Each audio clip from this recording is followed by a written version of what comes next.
10 машини, котел, въглища, вода и пара под налягане, които оряха нивите дълго преди някой да е чувал думата дизел. Преди Джон Фролих да запали първия си двигател с вътрешно горене в Айова, преди Форд да пусне своя Фордсън за $600, фермерите в Англия, Германия и Съединените щати теглеха плуга не с кон, а с стоманено въже, навивано от парна машина с размерите на малка къща. Днес ще ви покажа 10 такива машини, които физически са оцелели до наши дни. Те стоят днес в музеи в Англия, САЩ, Германия и Полша, а част от тях все още палят и се движат по изложения. Но една от тези 10 ще ви измами, защото машината, която ще видите на самия край, всъщност не би трябвало да съществува днес и все пак съществува. Защо? Амардери, Пузанада и Пузан ще разберете едва накрая, затова останете до последното изречение. Добре дошли в канала Господин тракторист. Да започнем с човека, който мразеше да гледа как 6 коня теглят машина, която сама би могла да върви. Рочестър, графство Кент, югоизточна Англия. Томас Евелинг, по професия фермер и арендатор, гледа преносим парен двигател на фирмата Клейтън Шътълвърт, който конете трябва да теглят от нива на нива. Тогава Авелинг казва нещо, което след това се повтаря в продължение на 100 години. Използването на 6 коня за тегляне на парна машина е като 6 плътнохода да буксират оте. Звук на параход. Обида за механиката. През 1758 година той взема такъв преносим двигател, закрепва верига от маховика към задното колело и машината започва да се движи сама. Година по-късно получава патент за това. Така се ражда парният трактор в разбирането, което познаваме днес. През 1862 Грино Прес Авелинг влиза в съдружие с Ричард Портър. Създава се фирмата Авелинг Портър. Преместват цилиндъра от задната част върху предната част на котела, добавят парна риза за ограничаване загубите на топлина. А през 1863 година Авелинг патентува двускоросна предавателна кутия. 4 години по-късно Авелинг патентува двускоросна предавателна кутия. През Исидат 867 година фирмата изгражда първия в историята практически парен валяк. 2 екземпляра попадат в САЩ и изграждат, наред с другото, пътищата в Ню-Йоркския Сентрал парк. Авелинг получава прякора, който остава с него завинаги. Бащата на парния трактор. Пътищата на Великобритания изобщо не приветстват тези машини с отворени обятия. През 1865 година е приет така нареченият Закон за червеното знаме Red Flag Act, който ограничава скоростта на парните превозни средства до 3 км в града и 6 км на пътя извън града. А пред всяка машина е трябвало да върви пеша човек с червено знаме, предупреждаващ пешеходците за приближаващия колос. Въпреки това Авелинг не забавя темпото на техническото развитие и тества конструкциите си публично, преминавайки през центъра на Рочестър до железопътната гара и обратно за радост на жителите. Екземплярът, за който говорим в този епизод, е създаден в фабриката в Рочестър между 1870 и 1872 година. Това е първата конструкция на Авелинг с управляеми предни колела и задвижване на задните колела чрез зъбни предавки вместо верига. Решенията от тази единствена машина стават стандарт в целия бранш за следващите 60 години. Машината работи на полето, по-късно попада в частни ръце, докато през 1950 година Авелинг Барфорд я реставрира фабрично и я предава на обществото за пътни локомотиви, което от своя страна я подарява на Лондонския музей на науката. Тя стои там и до днес. Това е най-старият запазен в света парен трактор, показващ всички характеристики, които по-късно стават норма. Самата фирма Авелинг Портър, по-късно действаща под името Авелинг Барфорд, е построила в своята история повече пътни валяци от всички останали британски производители, взети заедно. До днес в ръцете на колекционери са оцелели близо 600 екземпляра от различни машини на тази марка, от валяци до локомобили за уран. Това е най-големият брой запазени машини от един производител сред всички фирми, за които ще стане дума в този епизод. Но също така трябва да се помни, че Авелинг е строил машините си за транспорт и пътно строителство, а не строго за уран. Истинската революция в обработката на земята тепърва предстоеше. Напишете в коментарите от кой град или регион ни гледате. Интересно ми е откъде е тази общност. Преди да продължим нататък, запомнете едно нещо за Авелинг. Той не е измислил парната уран. Той е измислил машината, която се придвижва сама. За истинската революция в уранта беше нужен някой друг, който работеше по същото време, само на 200 км по-на север, в Лийдс. И това е история. Много постранна от парен валяк в Сентрал Парк. Джон Фауър е бил едва на 38 години, когато загива при лов. Но преди това да се случи, той успява да измисли нещо, което промени земеделието в целия свят посилно, от който и да е отделен трактор от този списък. Роден е през 1726 година. В Мелкшам, графство Уилтшир, в семейство на заможни квакери. През 1849 грона отива в Ирландия по време на големия картофен глад и вижда ниви, които не могат да се обработват, защото земята е твърде мокра и неотводнена. Връща се в Англия убеден, че това може да се реши с машина. Първо строи плугове за дренаж, теглени от коне чрез лебедка. След това, през 1752 година, се опитва да впрегне към това парен двигател. Първият опит е неуспешен. Машината е твърде тежка и затъва в меката земя. Фауър не се предава. Вместо да тегли плуга след себе си, той поставя парния двигател на края на нивата и го кара да навива стоманено въже. Това беше искрата. През 1858 година Фауър получава награда от 500 паунда от Кралското земеделско дружество за прилагането на парния двигател в уранта. През 1860 година отваря собствена фабрика в Лийдс под името Steam Plough Works фабрика за парни плугове. Системата, която е усъвършенствана там, изглеждаше така. 2 локомобили заставаха от противоположните страни на нивата. Между тях беше опънато стоманено въже, към което беше закачен тежък, многокорпусен балансиран плуг. Едната машина навиваше въжето и теглеше плуга през нивата, втората през това време стоеше неподвижна. Когато плугът стигнеше до другата страна, ролите се разменяха. След едно преминаване и двете локомобили се преместваха на малко разстояние по протежение на нивата и уранта започваше отново в другата посока. Една машина от такъв комплект тежеше, в зависимост от модела, дори над 21 тона. А тегленият от нея 5-корпусен балансиран плуг при добри условия можеше да изоре дори 14 до 16 хектара на ден, консумирайки при това от 8 до 10 хиляди литра вода и няколко стотин килограма въглища. Самото въже, свързващо двете машини, имаше дебелина около 2 см и дължина, достигаща до 450 метра, а разстоянието между локомобилите по краищата на нивата можеше да достигне 300 метра. Това не бяха просто отделни машини, а цели мобилни полеви фабрики, изискващи обслужване от няколко души едновременно. Мащабът на този бизнес е труден за представяне днес. От 2150 локомобила за уран, продадени в Великобритания, 2106 са излезли от фабриката на Фауър между 1880 и 1915 година. 91% от тази продукция отиваше за износ в Австралия, Аржентина, Русия, Египет.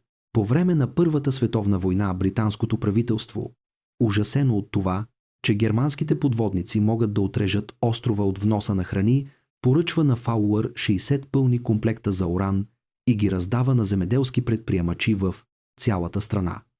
Последният локомобил за уран напуска фабриката в Лийдс през 1933 година. До днес са оцелели няколко десетки екземпляра по целия свят.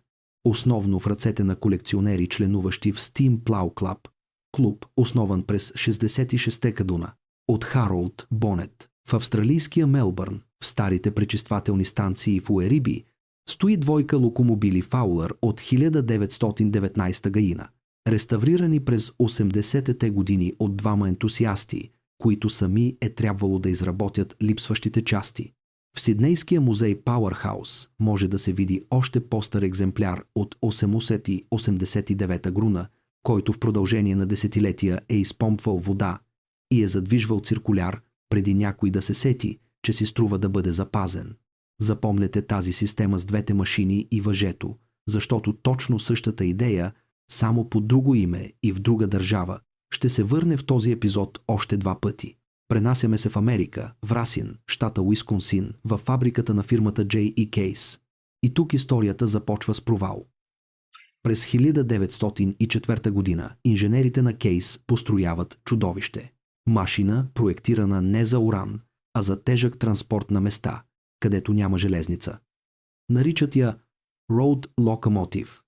150 конски сили. Построяват общо 9 бройки между 1904 и 1907 година. Те са били твърде големи, твърде скъпи и пазар за тях просто не е съществувал. Към тази история още ще се върнем, защото има наистина странен финал. Запомнете само едно изречение. Нито един от тези 9 гиганта физически не е оцелял до наши дни, но инженерите не изхвърлят проекта в кошчето. Вместо това го умаляват и опростяват. Така в Кейс се ражда моделът 110 конски сили, по-малкият брат на неуспешния великан, проектиран този път конкретно за уран и тежка работа във фермата. И този път улучва точно в целта. Между 1911 и 1913 година са произведени 877 екземпляра от този модел. Това е най-големият и най-успешен самоходен локомобил, който Кейс някога е строил. Машината тежеше почти 16 тона, струваше $3055 и печелеше златен медал на всяко състезание в Уинипек, Канада, в което участваше. Мащабът на работата, която извършваше такава машина, е труден за представяне от перспективата на съвременния фермер. Фермерите в САЩ и Канада се обединяваха в така наречените Threshing Rings, вършачни сдружения, за да купят заедно един такъв локомобил за няколко стопанства. Машината можеше да оре земята с плуг с повече от 10 корпуса наведнъж, да тегли вършачка и да задвижва дъскорезница, на която за един сезон се режеха до 9 милиона фута дъски. Самата цена говори много. $3055. През 1913 година това беше сума, съответстваща на многогодишните доходи на средностатистически земеделски работник. Ето защо отделен фермер рядко можеше да си позволи такава машина сам. От тук се появяват вършачните сдружения. Група от около 15 съседни стопанства купуваше един локомобил общо и го използваше поред, придвижвайки се с нивите през целия жътвен сезон. Същата логика на споделяне на скъпо оборудване, която днес познаваме от наемането на комбайни, е съществувала вече преди повече от 100 години, само че вместо дизел, там е имало котел на въглища. Един конкретен екземпляр от 1913 година има особено добра история на оцеляване. Братята Ед и Рей Смолик го откриват изоставен в околностите на Хъдсън Бей Джънкшън в Канада, където е задвижвал дъскорезница и е бил замръзнал в земята окончателно. Запалват огньове, за да размразят почвата, и транспортират машината до щата Айова. Днес тя стои в музея Сидар Вали Меморис. Веднъж годишно на ежегодното изложение същия този локомобил излиза на полето и тегли 14-та корпусен плуг на фирмата Джон Дир от 1910 грамо. Точно както е правил преди 110 и повече години, между 2008 и 2015 година. Машината изчезна от изложенията за няколко години, защото изискваше основен ремонт, нов котел, обновени предавки и ново боядисване. Музеят не я изхвърли и не я замени с по-нов експонат, а търпеливо събра средства за реновация и върна машината към работа на полето.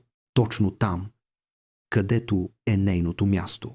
Връщаме се в Англия, но този път за да се озовем в Полша, конкретно край Познан. Фирмата Роби Компани от Линкълн, графство Линкълншир, беше един от най-големите британски производители на парни двигатели през втората половина на 19 век. Строеше преносими локомобили.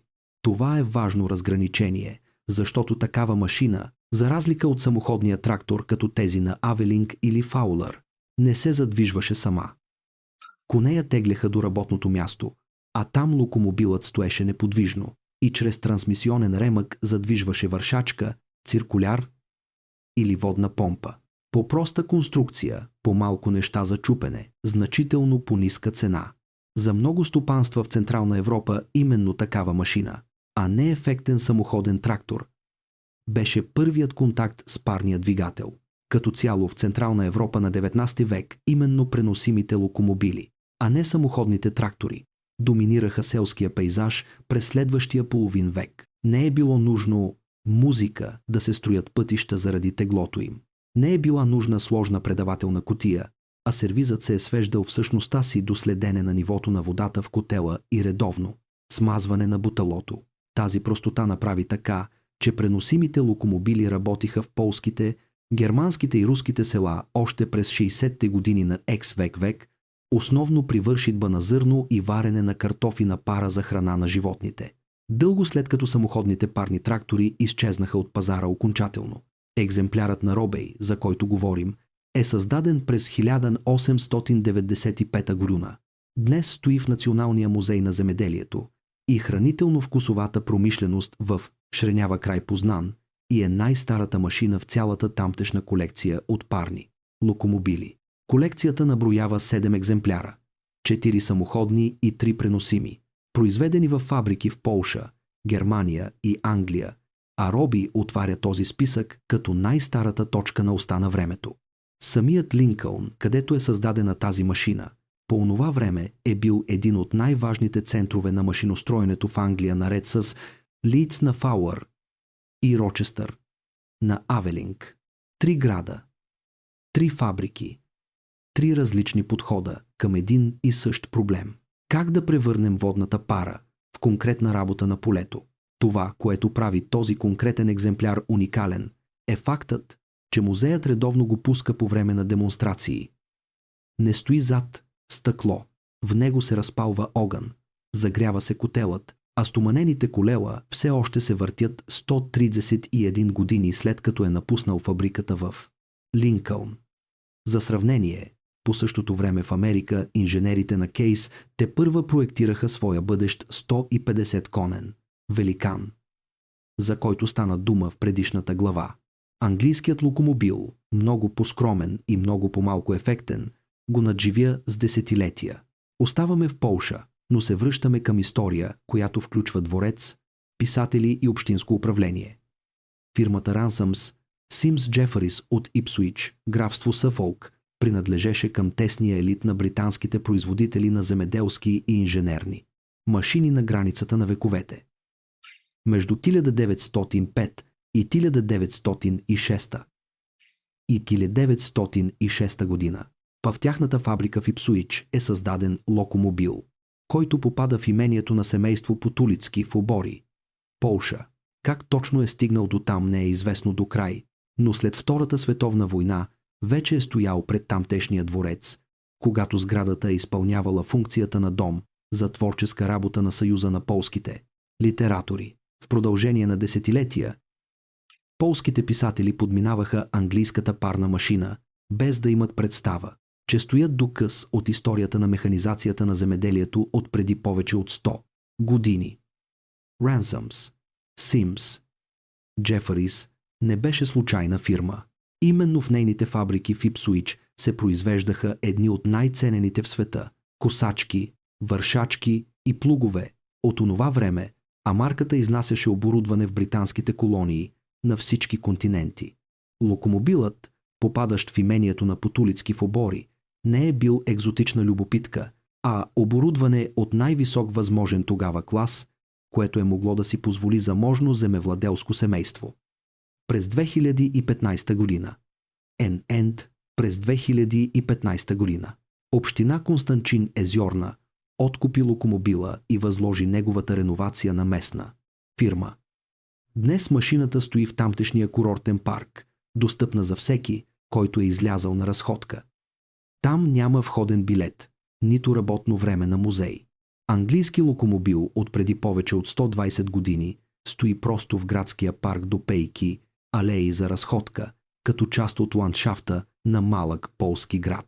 За жителите на Констанчин, Езьорна днес, това е в същността си елемент от локалната идентичност, охотно сниман от туристите, които най-често изобщо не знаят, че стоят пред машина, произведена в Англия още по времето на царуването на руския цар. В тази част на Полша. Ако ви харесват такива истории, абонирайте се за канала Господин Тракторист и включете камбанката за известия, защото чак сега започва онази част от епизода, в която машините стават наистина големи, наистина стари, музика и наистина редки. Помниш ли метода на Фауър с двете локомобили от противоположните страни на нивата и въжето между тях? В Германия правеха точно същото, само под друга марка и няколко десетилетия по-късно. Фирмата Heke Dampflug Locomotive Fabrik, т.е. фабрика за локомобили за парна уран, работеше в град Гатерслебен в Германия. През 1913 година музика тя произведе двойка локомобили, които днес заедно представляват един от най-интересните експонати в Националния музей на земеделието в Шренява. Това не е единична машина, поставена на пиедестал. Това е пълен, действащ някога комплект за уран. Две идентични локомобили плюс балансирен плуг на фирмата Кемна, музика към която впрочем ще се върнем в следващата глава. Системата на работа изглеждаше по същия начин като при Фаулър в Англия половин век по-рано. Двете машини се поставяха на противоположните краища на нивата. Между тях се размотаваше стоманено въже с дебелина около 2 метра и дължина дори от 300 до 450 мери. Към въжето беше закачен тежък балансирен плуг. Конструкция с два комплекта лемежи, един горе и един долу. Когато едната локомобила навиваше въжето на барабана, плугът преминаваше през нивата в едната посока, орейки с онзи комплект лемежи, който в момента беше спуснат. След достигане на другия край, ролите се разменяха. Втората част лемежи се спускаше, първата се вдигаше, а втората машина започваше да навива въжето в противоположната посока. Такъв комплект при благоприятни условия при плитка уран можеше да обработи дори 14 до 16 хектара в рамките на един работен ден, консумирайки при това от 8 до 10 хиляди литра вода. Работата при такъв плуг съвсем не беше безопасна или удобна. Операторът седеше директно върху конструкцията на плуга, управлявайки го с помощта на голямо дублирано кормилно колело в пълен прах, шум и без никаква защита от дъжд или слънце. Той трябваше на време да реагира, когато лемежът удареше камък или корен и да внимава въжето да не се оплете около краката му. Това е професия, която днес практически не съществува, а преди 110 и повече години е давала работа на хиляди хора в Европа през сезона на уранта. Това, което прави комплекта на Хеке в Шренява уникален, е именно неговата пълнота. Повечето запазени днес в света локомобили за уран са единични екземпляри, откъснати от своята двойка и от плуга, с който някога са си сътрудничили. Тук край Познан, целият механизъм стои заедно така, както е стоял на полето преди повече от 100 години, и се вижда точно как е действала тази двумашинна хореография, която Джон Фауър измисли, а германците само усъвършенстваха под собствена марка. Оставаме при германските локомобили за уран, но се пренасяме във фабриката, която по-късно ще стане полско предприятие под съвсем друго име. Юлиус Кемна управляваше в Бреслау, днес Вроцлав. Тогава германски град, фабрика, произвеждаща модерни земеделски машини, пътни валяци и именно локомобили. През 1927 година. От тази фабрика излезе самоходен парен локомобил тип ЕЗН, фабричен номер 1523. За разлика от двойката локомобили на Хеоке от предишната глава, тази машина се движеше самостоятелно на собствен ход, а едва на полето си сътрудничеше с втори такъв локомобил и балансирен плуг, закачен на въже. Конструкцията беше сериозна. Четириколесно шаси с кормилно управление и спирачка, пламъкотръбен котел с паропрегревател, двуцилиндров парен двигател с маховик, барабан за въже за тегляне на плуга, разположен под котела. Мощността се оценява на около 140 конски сили при налягане в котела, достигащо 12 атмосфери. Това е много повече, отколкото в малките преносими локомобили тип Робей, за които стана дума по-рано в този епизод. Кемна строеше машини за сериозна индустриална уран на големи площи. През 1919 година фирмата на Кемна се рекламираше като производител на така наречените улични паровози, пътни локомотиви с ремаркета, способни да превозят товар съответстващ на десетки тонове. На разстояние до 30 км със скорост от 5 до 10 км. Това показва колко широк е бил тогава обхватът на приложения за добрата парна машина. Същата конструкция е можела в понеделник да тегли плуг през нивата, а в петък да вози стоки по улиците на Бреслау. Историята на този конкретен екземпляр след Втората световна война е също толкова интересна, колкото и техничните му параметри. Машината е попаднала в Държавното земеделско стопанство Янишево, където е работила още години наред в епохата, когато по голямата част от света вече отдавна беше преминала на дизел. В музея в Шренява попада в началото на 1965 година. Подобни машини на същата фирма днес могат да се видят на още две места в Европа – в германския Зинсхайм и в Берлин, а в Полша подобен екземпляр се намира също в музея на земеделската техника в Силезия в Пьотровице-Швидницке, където стои допълен антикварен балансирен плуг от същата марка. Самата фирма на Кемна не приключи с парните локомобили. През 1923 година на Пиран, първа в Германия, пусна пътен валяк с дизелов двигател Дойц. След войната, вече национализиран от полските власти, заводът промени името си на Фадрома и произвеждаше строителна техника през следващите десетилетия. Машината, която някога е теглила плуг на въже с помощта на пара, е дала началото на фабриката, която строеше багери. Рядко историята на техниката дава толкова ясна линия на приемственост. Връщаме се в Америка още веднъж, но този път машината ще се озове в Подляското воеводство. Фрик Компани от Уейнсбъро, щата Пенсилвания, строеше парни локомобили за работа при дъскорезници, вършитба и оран. Екземплярът с име Еклипс, произведен през 1913 година, тежи 7500 кг. Има дължина почти 6 метра и височина 3 метра. Котелът побира 1500 лия вода и позволява на машината да развие скорост до 10 км, което за парен локомобил от преди повече от 100 години е съвсем приличен резултат. В своите времена е задвижвал големи вършачни машини, работил е при оран и е извършвал тежък транспорт в стопанствата. Фирмата Фрик Компани се специализираше преди всичко в оборудване за дъскорезници и гори, така че нейните локомобили бяха проектирани с мисъл за работа в потруден терен от плоските английски ниви, с помощно окачване и по солидна рама. Това обяснява защо точно тази конструкция днес е такава рядкост в Европа. Повечето американски локомобили от този клас никога не са напускали континента, защото просто не е имало нужда да бъдат изнасяни, след като вътрешният пазар е поглъщал цялата продукция. Как точно тази конкретна машина е попаднала от Пенсилвания в Полша? Музейните документи не обясняват подробно, но финалът на това пътешествие е документиран много добре. На 11 май 2015 година Фрик Еклипс пристигна в Музея на земеделието свещеник Кшиштоф Клук в Чехановец. 5 дни по-късно, на 16 май, по време на Общополската нощ на музеите, машината беше официално представена на публиката заедно с еднакво редкия трактор Lance Bulldog HR8. Това е единственият екземпляр от машина на тази фирма, запазен на територията на цяла Полша. Нещо повече, това е един от едва трите изправни самоходни парни локомобила в страната изобщо, наред с Робей и тези на Цегелски, за които впрочем ще стане дума в следващата глава. Купуването на такива обекти беше финансирано частично от програмата на министъра на културата и националното наследство, приоритет музейни колекции, както и от допълнителни средства на местното управление на Подляското воеводство в Бялисток. Без това финансиране този конкретен американски локомобил най-вероятно никога нямаше да напусне предишното си място на престой, където и да е било то. Деветата машина в този списък е единствената, която не е доплувала от чужбина. Тя е създадена в Полша за поляците, от поляци.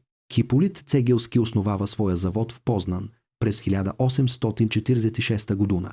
От малка леярна той прави едно от най-големите полски промишлени предприятия на 19 и 19 век, известно по-късно преди всичко с производството на локомотиви и вагони. Преди обаче заводите на Цегелски да станат синоним на железницата, те са строили и парни локомобили за земеделието. Точно същите машини, каквито по същото време са били внасяни от Англия или Германия. Обърнете внимание в какъв момент от историята са създадени тези две конкретни машини. Годината 1919 е време точно след възвръщането на независимостта на Полша. Заводите на Цегелски произвеждаха тогава земеделско оборудване в страна, която току-що си връщаше собствената държавност и трябваше да изгражда икономика. Практически от нулата. В музея в Шренява днес стоят два такива локомобила от фабриката на Цегелски. Един от 919 година и друг от 924 година. По-старият от тях е приведен в пълна техническа изправност и се пуска по време на демонстрации. Точно по същия начин като най-стария в колекцията локомобил на роби от предишните глави. Разликата е една, но съществена. Тази машина не е трябвало да прекосява океан, нито да пресича граница. Създадена е на няколко километра от мястото, където стои днес. Заводите на Цегелски оцеляха през двете световни войни, променяха собственици и имена, но никога не престанаха да съществуват като център на тежката промишленост в Познан, произвеждайки в следващите десетилетия корабни двигатели, железопътен състав и промишлени машини, чак до днес. Това е важен момент в тази история, защото показва нещо, което лесно се забравя, когато се гледат само английските и американските гиганти. Полша не е била само приемник на западната парна технология. Имала е собствена, напълно компетентна тежка промишленост, способна да строи идентични машини като тези от Линкълн или Ипсуич. Когато днес някой казва, че полската земеделска моторизация е започнала чак от Урсус след Втората световна война, този конкретен локомобил от 1919 година е тиха, но много конкретно доказателство, че това не е вярно. И това е точно това, за което говорех в самото начало на този епизод. 9 от останалите машини от целия ни днешен списък са оцелели, защото някой в подходящия момент е казал: не изхвърляй това. Тази едната не е имала такъв късмет. Изчезнала е напълно. И въпреки това, днес тя стои, движи се и оре. Защото един човек е решил, че самият факт на изчезването на оригинала е твърде малко, за да свърши историята. Напишете в коментарите кой от днешните 10 трактора ви направи най-голямо впечатление, за кой производител бихте искали да видите отделен епизод. Ако тази история ви е заинтригувала, абонирайте се за канала Господин Тракторист и включете камбанката, защото следващата история за машините, които движеха света преди дизелът да го направи, вече се подготвя. 10 машини – Англия, Германия, САЩ и Полша. Над 160 години история. От първия патент на Авелинг до репликата, която спечели рекорда на Гинес 2 века по-късно. 9 от тези машини са оцелели, защото някой е казал «не изхвърляй». Една е изчезнала напълно и се е върнала само защото някой не е искал паметта за нея да изчезне заедно с нея. Абонирайте се, господин тракторист. Парата още не е казала последната си дума.